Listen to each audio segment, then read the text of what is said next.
Penau, school chalaroidro nangbo. Khanghaudana tunglomdagi khangai hairakpaduda mamai leithore. Aha. School haiba chalaroidro lepadoiro ngase. Chakaniye. Adudi thengambani ne toido losilu. Baba thilalo ko ai thabak thengi. Nang ngairaga leiba yaroriba. Oh. Maga matam amatada class hongminakadaba mini. Haujik mamangmaktada uniform setlaga thokhibado. Kangpapa khalagtuna magi kada prabhap chalaklaga pung yengi. Class matamgi pung di amaramda watlami. Ne tabagi sora mo handoklaga matamang handa bathroom changlaga hirulu jathoi. Loibaga chananaba pirol hongdoklaga masamana punsilaba matung. Bekyalaga kum tharakpada mapana chak thongba loiramle magi saruk thidorklaga leirami. Mama so halakpa mapa chana chakhumda hana changle.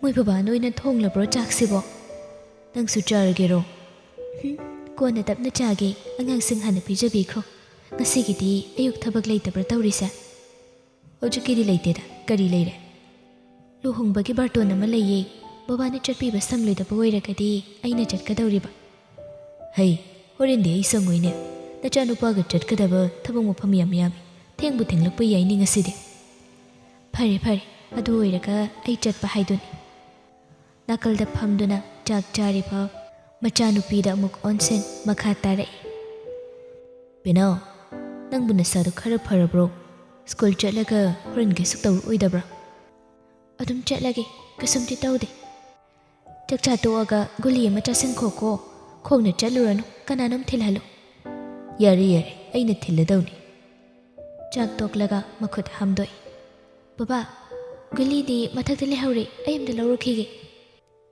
adudi gari thaudomba yarabro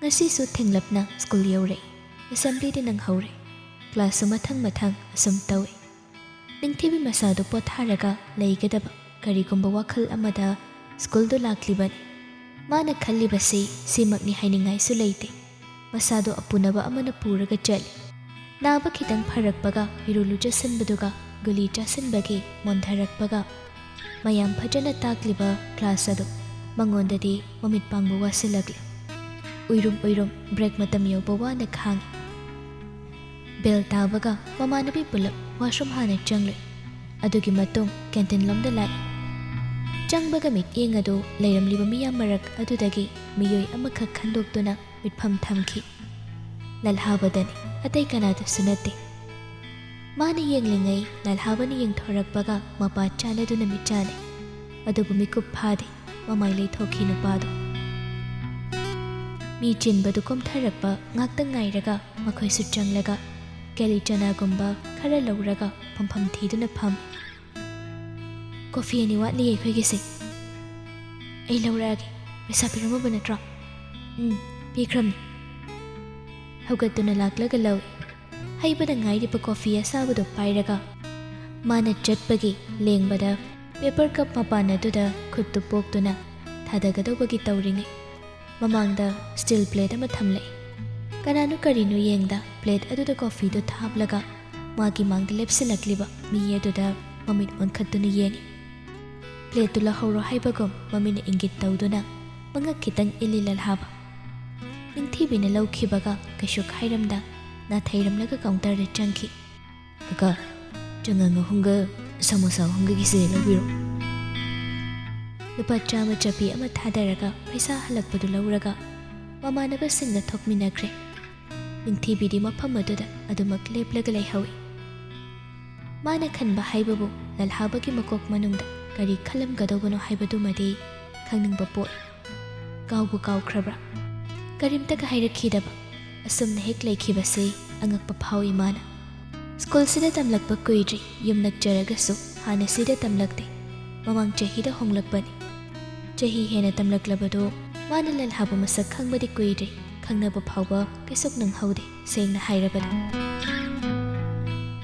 nongma school ge function tawbada ningthibibu thoibi saduna jagoi gi group performance amutli program loiraga refreshment yele packet ki oiba achaput khara Class 11-12 की senior singa sinba langba oiraga mayam ki marakta lalhabasu ningthembaga punna amana box achawba ma pairaga lalhabana asum lokthokla gi yelakpada ningthibi ki mapa yaurakpada khare hena pisili achawba masing henjinbagi ingangak ni yengkhalakpada ukhibani aduna ahanbani maming su khanghaude adum mi mathang mathangi yelaga chatkibadu manasu tana tana yenguri amaduna su phalap phalap yenglakhi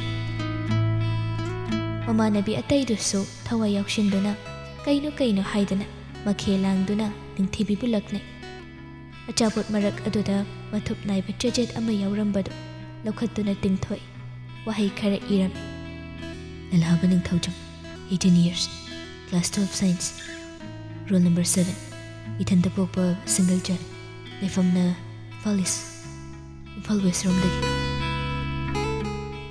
kashu kaidaba oiragadi and if you are single I would like to ask you out yabiragadi haying break the cantina lakbidragana yade hainadama khanjaragi for more details please contact aigi picture number hairaga masagi phone number do irami makhada madu paraga thoibi sabi mamanabi singdu wawa amana amada set thanaraga noi ningthibisu ikai boy kaiwai khajik noklaga lalhaba hairiba nupado lairibra haina mangak thangatuna yengbabu uba phangkhidre somda lalhaba matha sana phamli kanasu leitaba ka amada function tawbagi stage sariba adugi maninglomda ningthembana heimahi ama piraktuna hai se takjilo nahan paisa khaikibado hanjinaba beg tu yamsalaga pukhidaba yadabani ai thabag yamle themba koino nabu ninga son thariduna ochadaga pisalamagadi kamdauba mi sulesagi machani kaino angau bisanadana kadabu pisandoino ganana khangni hayeng phabu kok ngairo kashu khalunu yabiraknaba laidum khairam adu sarupudi nangna singang se school honglakpadagi wana lumjarido nangdi 12 loraga chalani adum phumlaga puragi khalirab phongdokhibaduna nasana yangdro aina sinbadadi nangi phatanaba yaudabanida nakaldagi raspe ningthembagi wata aduda tawja sarise haibago tik nogle hey kaino namanaba mathibum pandaba sigi mateng pangidi hydrodan nangbu tinabagi kai kanadorige raspe noktuna datteda chithira kaino pharagi heline masagi thamagi wasumta yauramar nangna dictate tawraga spelling tawdana ngasai ihankhibado adu ningsinglakpa aina haibirage mamanabido aiga khangnei haibasu masana haijani ni yade mana haigi ga hairuduna hairasu phongdokpa mungamde ibaduna phatro adugadi mataw iman mandana achapot kadu magi mapa yaurakanda makhut ani changdana lawraga pikhibi wanida school gi property seasonaraga nupida pichapida kusungami yam singba mini ase wakumso adum hayeng phangani angangdo school amuk lakhidadana ko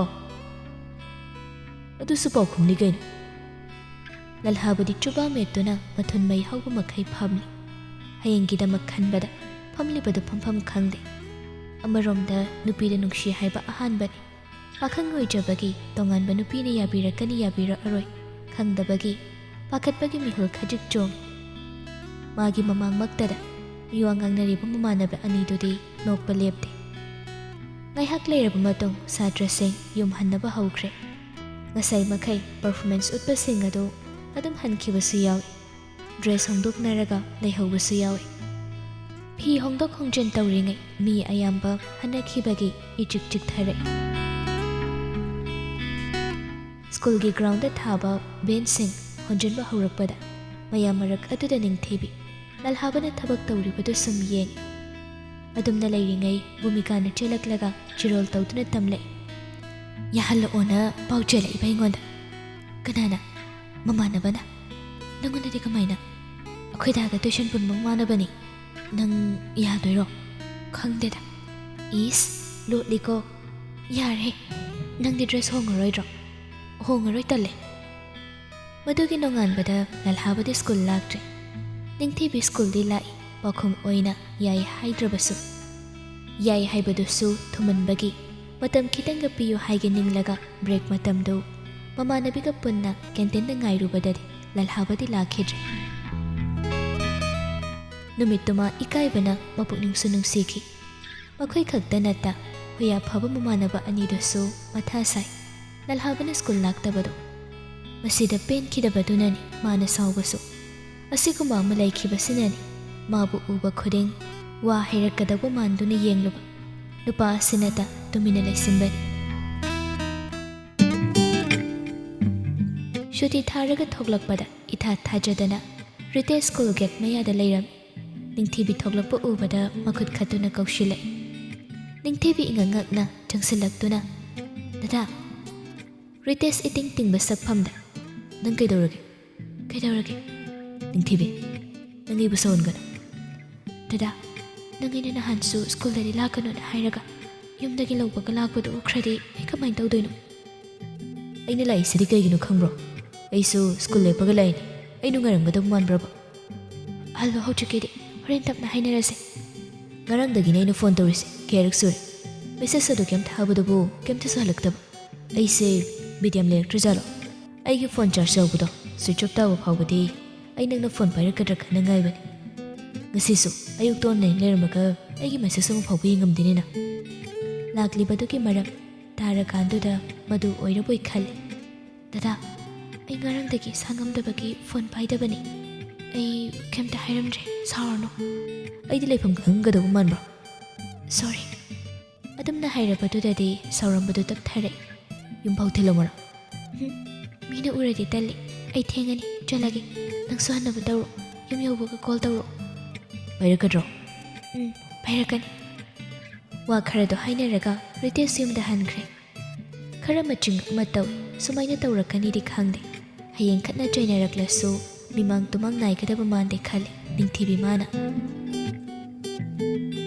Yum yawbaga pirol hongdringai magi phone do lawraga yengi. Rite's ki miss call mayam amaga message masing thingamdana leirami. Madu hana changduna paraga message to ama iduna thai. Yum yawrak hairo. Pi hongba loirakpaga call lai. Hello? Itap tapna sauduna khumlai. Oh. Kayuna nai haino nangmo. Ningtham chaliba koksu chi aga isasu saba. Naraga school chatpa waro nangmo. Wai, ay guli su chabagi mit yam lam thajani ngasaido. School lepagi application inabado. Adu ay tanba uhar swana dum chatle dugi. Ay supakat halinang na. Garang dungam drasu ngasay onan lembaduda. Nasangam de kote do hairamani pharuidro. Ay sa hairamdre. School ki group to message lairambagi aduda yengaga toklaba. Nang saunu ko. Ikim ta saudede. Yes, saudede haino. Ngasay nga nangangidude. Adudi nang wari sudum ngangoidro. Sorry. Ado hayeng kaydi school dadi lakano ko. Kayge. Minuraga pajadeba. Uja sulay. Aduga atay na sumunda munda yengbado tali. Nang simaching ama laybradada. Hayeng way atamain tawragadi ayam wadoy mali. Kisuk tawde ko. Phone dudi pazina dum pairu. Exam thadawriba ingondagi nangni hena chile tawriba. Aduni haise layakto phajana pau. Abok haiseni nangna muk takpiriba ingonda. Tuition jakadro. Ngasigidi chatlaregi mit sem lumi ay tumani. Okay. Tumjaro. Ay tuition chalukigi halaga hairake ko. Bye. Phone do thamkhraga ningthibisu ngaihak tumthai. Matang ichadi chadana numidang wairam aduda mikap thoglakpada phone hana theiduna yengi. Rite's na tuition hala e hairakpagi message lairambadu reply hallaga sum koichang changduna yenglakpada dalal haba hairaga status khara lairambadu ki marakta yauribadu urai. Tumlubagi mamit mana singkhiduna munna yengi aduga phatchang YouTube dagi lawthokpa isai matek amagi video ni caption amata su iramde. Ahanbada munna tasilode isai matek to asum hai. Isai ado anirak ahumlak hanjin tai. Isai mayek loiramdai mayado mangonda panbadawna tawi. Mabani chat changlaga yengbada mana thakiba message singdo send tawramle. Reply de mata lairamde. Message thakibado pau phawna ningbagini. Jema chete iramba phone number do save tawraga thakibani. ꯍꯥꯟꯅꯗꯤ ꯅꯨꯡꯇꯤꯒꯤ ꯍꯜꯂꯛꯄ꯭ꯔꯥ ꯍꯥꯏꯗꯨꯅꯁꯨ ꯇꯣꯏꯅ ꯌꯦꯡꯂꯝꯕꯅꯤ, ꯀꯨꯏꯔꯛꯄꯒꯤ ꯌꯦꯡꯗ꯭ꯔꯕꯒꯤ ꯋꯥꯅꯤ꯫ ꯑꯗꯨꯕꯨ ꯉꯁꯤꯗꯤ ꯎꯔꯦ, ꯄꯥꯔꯦ, ꯊꯦꯡꯂꯕꯁꯨ ꯊꯦꯡꯅ ꯅꯪꯅ ꯊꯥꯔꯛꯂꯝꯕ ꯃꯦꯁꯦꯖ ꯑꯁꯤ ꯐꯪꯂꯦ ꯍꯥꯏꯕꯒꯤ ꯀꯔꯤꯒꯨꯝꯕ ꯋꯥꯍꯩ ꯑꯃꯠꯇ ꯍꯥꯏꯗ꯭ꯔꯕꯁꯤꯗ ꯄꯨꯛꯅꯤꯡꯗꯨ ꯆꯔꯥꯡꯅꯍꯜꯂꯤ꯫ ꯃꯥꯅ ꯃꯦꯁꯦꯖ ꯊꯥꯔꯨꯕꯗꯨꯅ ꯃꯤꯅ ꯅꯥꯄꯜ ꯆꯥꯎꯕ ꯍꯦꯟꯈꯤꯅꯕꯅꯤ, ꯃꯗꯨ ꯃꯊꯃꯣꯏꯗ ꯈꯜꯂꯛꯏ꯫ ꯉꯁꯥꯏ ꯁꯣꯝꯗ ꯅꯤꯡꯊꯤꯕꯤꯅ ꯔꯤꯇꯦꯁ ꯁꯥꯎꯕ ꯊꯦꯝꯂꯤꯉꯩ ꯂꯥꯜꯍꯥꯕꯅꯁꯨ ꯃꯥꯕꯨ ꯌꯦꯡꯂꯝꯃꯤ꯫ ꯂꯦꯞꯇꯨꯅ ꯂꯩꯕꯗꯤ ꯅꯠꯇꯦ, ꯆꯠꯅ ꯆꯠꯅ ꯎꯔꯨꯕꯅꯤ꯫ ꯅꯤꯡꯊꯦꯝꯕꯅ ꯍꯥꯏꯔꯛꯏ, ꯃꯤ ꯈꯪꯅꯕ ꯂꯩꯇ꯭ꯔ ꯃꯥꯜꯂꯤꯗ ꯂꯥꯜꯍꯥꯕ꯫ ꯃꯥꯜꯂꯤ, ꯅꯪ ꯀꯩꯁꯨ ꯈꯜꯂꯨꯅꯨꯗ, ꯍꯣꯏꯗ ꯃꯥꯕꯨ ꯍꯦꯟꯕ ꯀꯌꯥ ꯑꯃ ꯂꯥꯛꯈꯤꯅꯤ ꯀꯩꯅꯣ꯫ ꯅꯤꯡꯊꯦꯝꯕ, ꯑꯩ ꯀꯩꯁꯨ ꯈꯟꯗꯦꯃꯤ, ꯌꯥꯔꯦ ꯑꯩ ꯍꯜꯂꯝꯃꯒꯦ꯫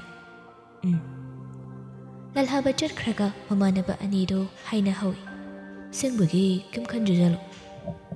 ꯈꯟꯗꯦꯗꯤ ꯍꯥꯏꯔꯤꯁꯤꯅꯤ, ꯑꯗꯣ ꯈꯪꯗꯦ, ꯑꯩꯁꯨ ꯅꯪꯒ ꯆꯞ ꯃꯥꯟꯅꯩ꯫ ꯁ꯭ꯀꯨꯜ ꯂꯥꯛꯏꯗꯣ ꯃꯥꯒ ꯎꯅꯔꯁꯨ ꯋꯥ ꯁꯨꯡꯉꯥꯏ ꯍꯥꯏꯗꯦ, ꯅꯠꯇ꯭ꯔꯒ ꯐꯣꯟꯗꯒꯨꯝꯕ ꯑꯉꯥꯡꯁꯤꯅ ꯍꯥꯟꯅ ꯍꯥꯏꯗꯣꯔꯝꯕꯁꯨ ꯌꯥꯏ꯫ ꯐꯣꯟ ꯅꯝꯕꯔꯁꯨ ꯁꯤꯟꯈꯤꯗꯥꯏꯅꯦ?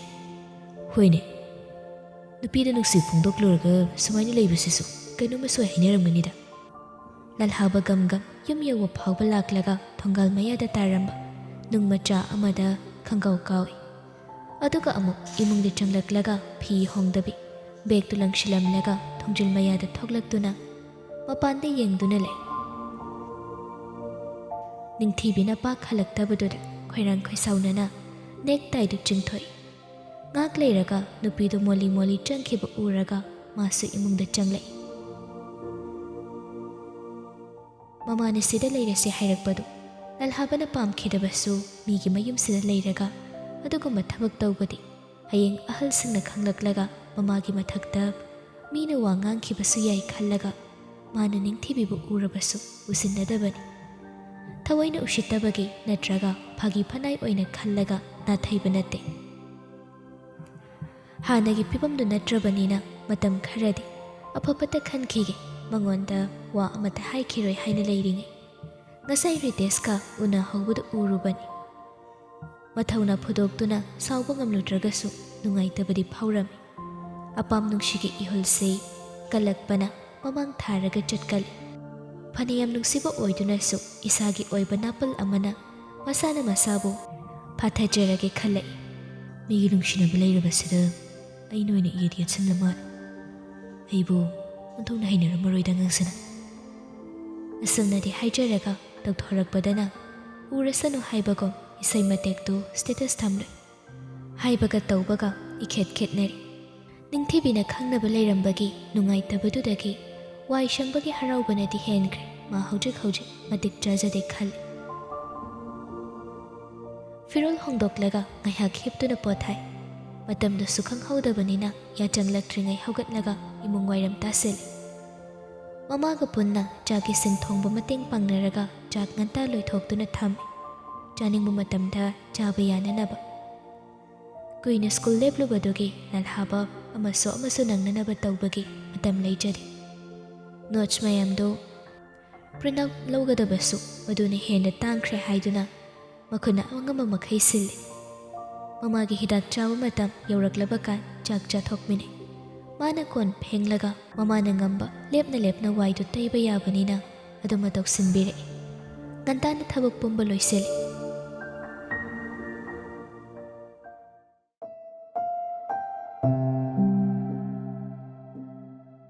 ꯑꯁꯨꯝꯅ ꯁ꯭ꯀꯨꯜ ꯈꯔ ꯆꯠ, ꯂꯥꯏꯔꯤꯛ ꯉꯥꯏꯍꯥꯛ ꯇꯧ, ꯆꯥꯛ ꯏꯁꯤꯡ ꯈꯔ ꯍꯣꯠꯅ ꯃꯇꯝꯗꯨ ꯈꯔꯗꯤ ꯍꯧꯖꯤꯟꯈ꯭ꯔꯦ꯫ ꯉꯁꯤꯗꯤ ꯃꯃꯥꯒꯤ ꯆꯦꯛꯑꯞ ꯆꯠꯂꯨꯅꯕ ꯁ꯭ꯀꯨꯜ ꯂꯦꯞꯂꯝꯃꯤ꯫ ꯚꯔꯥꯗ ꯂꯩꯔꯕꯁꯨ ꯍꯥꯟꯅ ꯁꯦꯠꯅ ꯆꯥꯅꯔꯝꯕꯒꯤ ꯐꯤꯔꯣꯜ ꯄꯨꯔꯛꯄꯗꯨꯅ ꯃꯃꯥ ꯃꯆꯥ ꯑꯅꯤꯃꯛ ꯁꯦꯠꯇꯣꯛ ꯆꯥꯊꯣꯔꯛꯄꯗꯗꯤ ꯃꯆꯨ ꯑꯗꯨꯃꯛ ꯇꯥꯔꯤ꯫ ꯋꯥꯔꯝꯒꯗꯧꯕꯒ ꯃꯥꯟꯗꯦ꯫ ꯊꯣꯡꯒꯥꯜ ꯃꯌꯥꯗꯒꯤ ꯑꯣꯇꯣ ꯑꯃ ꯐꯥꯔꯒ ꯖꯦꯅꯤꯝꯁ ꯍꯣꯁꯄꯤꯇꯥꯜ ꯌꯧꯅꯅꯕ ꯂꯥꯛꯂꯝꯃꯤ꯫ ꯗꯣꯛꯇꯔꯅꯁꯨ ꯑꯐ-ꯐꯠꯇ ꯃꯌꯥꯝ ꯑꯃ ꯂꯥꯜꯍꯥꯕꯗ ꯇꯥꯛꯄꯤꯗꯨꯅ ꯁꯤꯟꯅꯔꯛꯏ꯫ ꯂꯥꯜꯍꯥꯕꯁꯨ ꯃꯨꯟꯅ ꯇꯥꯁꯤꯜꯂꯤ꯫ ꯌꯨꯝꯗ ꯍꯜꯂꯛꯂꯒ ꯅꯨꯡꯊꯤꯜ ꯄꯣꯕꯣꯞꯇꯒꯤ ꯈꯖꯤꯛ ꯂꯩꯊꯔꯛꯄ ꯃꯇꯝ ꯑꯗꯨꯗ ꯗꯨꯀꯥꯟꯗ ꯊꯣꯛꯂꯛꯏ꯫ ꯅꯦ, ꯇꯤꯜꯍꯧ KG ꯑꯃꯒ ꯕꯦꯁꯣꯟꯗ ꯄꯦꯀꯦꯠ ꯑꯃꯒ ꯄꯤꯕꯤꯌꯨ꯫ ꯄꯤꯒꯦ, ꯑꯇꯩꯗꯤ ꯌꯥꯔꯕ꯭ꯔꯣ?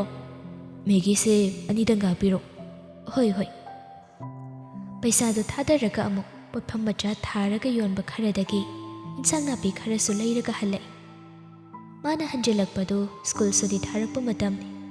ꯂꯝꯕꯤꯗ ꯍꯜꯂꯛꯄꯗ ꯃꯥꯒꯤ ꯃꯃꯥꯡꯗ ꯅꯤꯡꯊꯤꯕꯤ ꯃꯊꯟꯇ ꯆꯠꯂꯝꯃꯤ. ꯀꯔꯝ ꯀꯥꯟꯗꯕꯨ ꯌꯧꯒꯦ ꯈꯜꯂꯤꯕꯅꯣ ꯈꯪꯗꯦ. ꯁꯥꯋꯥꯏꯗ ꯃꯌꯨꯝ ꯂꯩꯔꯕꯁꯤ ꯃꯣꯂꯤ ꯃꯣꯂꯤ ꯆꯠꯇꯨꯅ ꯂꯩ. ꯍꯦꯟꯒꯠꯇꯨꯅ ꯆꯠꯄꯁꯨ ꯇꯧꯗ ꯃꯥꯁꯨ ꯈꯣꯡꯊꯥꯡ ꯇꯞꯊꯔꯒ ꯂꯥꯞꯇꯛ ꯏꯟꯅꯩ. ꯌꯨꯝꯗ ꯌꯧꯔꯒ ꯂꯩꯔꯛꯄ ꯄꯣꯠꯆꯩꯁꯤꯡ ꯑꯗꯨ ꯊꯝꯂꯝꯂꯒ ꯃꯃꯥꯗ ꯍꯥꯏꯔꯝꯃꯤ. ꯃꯥ, ꯑꯩ ꯔꯥꯁꯕꯤꯔ ꯍꯣꯏꯗ ꯆꯠꯂꯨꯈꯤꯒꯦ. ꯆꯥꯛ ꯊꯣꯡꯗꯣꯛꯄꯤꯔꯝꯃꯣꯔꯥ? ꯌꯥꯅꯤ ꯌꯥꯅꯤ, ꯏꯃꯥ ꯑꯗꯨꯝ ꯊꯣꯡꯒꯦ. ꯊꯦꯡꯂꯛꯀꯗ꯭ꯔꯣ ꯅꯪꯕꯣ? ꯆꯥꯛ ꯆꯥꯔꯛꯀꯗꯣꯏꯅꯤ. ꯌꯥꯝꯅꯗꯤ ꯊꯦꯡꯉꯛꯀꯅꯨꯀꯣ. ꯃꯤꯅ ꯒꯦꯠ ꯂꯣꯟꯗ꯭ꯔꯤꯉꯩꯗ ꯂꯥꯛꯑꯣ. ꯍꯣꯏ ꯃꯥ. ꯆꯠꯄꯗꯤ ꯀꯔꯤꯗ ꯆꯠꯇꯣꯏꯕ? ꯅꯤꯡꯊꯦꯝꯕꯅ ꯂꯧꯕ ꯂꯥꯛꯀꯅꯤ. ꯆꯥꯛ ꯆꯥꯟꯅꯗꯣꯏꯔꯅꯦ? ꯁꯦꯜ ꯀꯌꯥꯝ ꯈꯥꯏꯅꯔꯤꯕ? ꯔꯥꯁꯕꯤꯔꯒꯤ ꯃꯆꯦꯗꯣ ꯂꯨꯍꯣꯡꯗꯧꯔꯦꯅ ꯍꯥꯏ. ꯑꯗꯨꯒꯤ ꯏꯆꯦꯅ ꯆꯥꯛ ꯄꯤꯖꯒꯦ ꯍꯥꯏꯕ. ꯑꯣ, ꯆꯠꯂꯨꯔꯣ ꯆꯠꯂꯨꯔꯣ.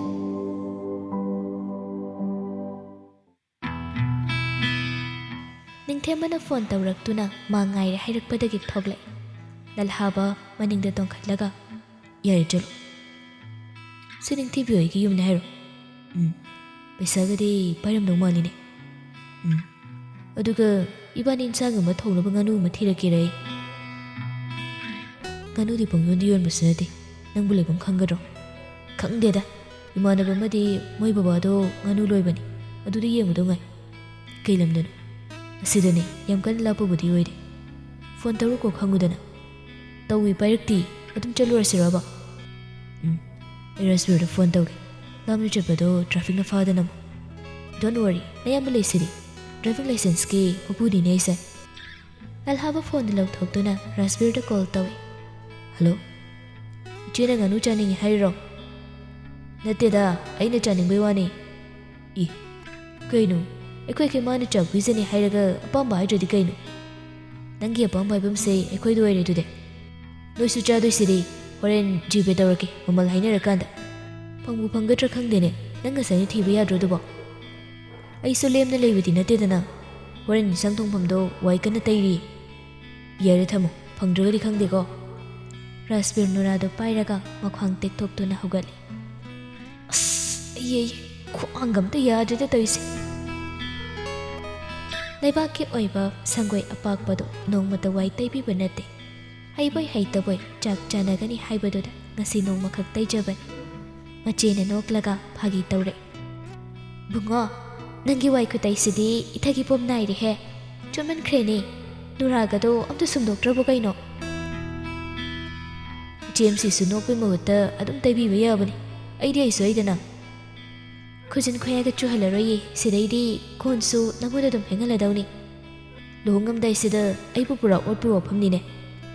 ꯉꯥꯅꯨ ꯄꯨꯔꯛꯑꯣꯅ ꯁꯤꯟꯅꯈ꯭ꯔꯤꯗꯨꯕꯨ ꯐꯪꯕꯨ ꯐꯪꯗꯧꯔꯤꯕ꯭ꯔꯣ? ꯈꯪꯗꯦ. ꯉꯝꯗꯧ ꯃꯥꯏ ꯊꯤꯖꯔꯛꯁꯅꯤ. ꯑꯣꯛꯂ ꯀꯩꯅꯣꯝꯃ ꯆꯥꯔꯁꯨ ꯌꯥꯕꯁꯤꯗ ꯅꯪꯅ ꯃꯔꯣꯜ ꯑꯃꯕ. ꯇꯦꯅꯦꯁꯣꯂꯤꯌꯝ ꯌꯥꯎꯏꯌꯦ ꯑꯣꯛꯇꯣ. ꯉꯥꯅꯨꯅ ꯃꯍꯥꯎꯔꯦ. ꯖꯦ ꯖꯦ.